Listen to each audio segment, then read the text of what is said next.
Do you remember those physical eBay drop-off stores around 2002-ish that lasted a few years and then disappeared?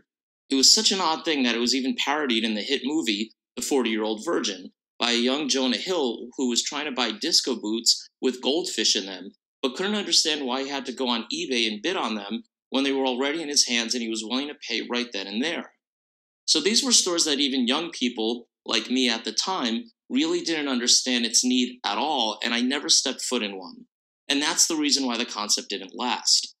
These were independent stores that had nothing to do with eBay, however, were loosely supported by eBay since it did help with the overall promotion of eBay as a business.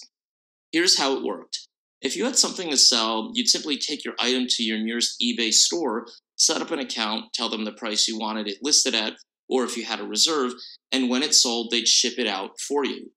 You'd get your money, and the store, I'd assume, took a commission and kept the shipping costs since they shipped the item. The problem with these stores was that they offered very little in terms of a value proposition. And if you know me, for years I've said in marketing and innovation classes that you need to have a solid value proposition, and even though they can evolve, your core value propositions need to last the test of time and not be temporary. If you didn't have a digital camera at the time and didn't want to deal with the, quote, internet and having to ship, this may have been for you.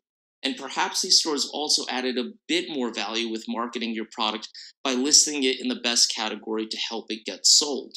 But just a few short years later, we all had smartphones with good cameras. Everyone, including your sweet little old grandmother, had a computer with internet.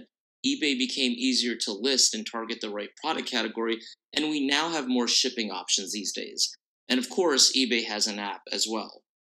So this concept, which I say respectfully, that may have worked for a small period of time for perhaps older eBay sellers, wound up having such a limited life due to its tiny, temporary value proposition to begin with, and became obsolete faster than you can say eBay. So send me your comments and questions, and each week you'll get a chance to win a copy of one of my books, your choice, either my book on presentation skills or business writing skills.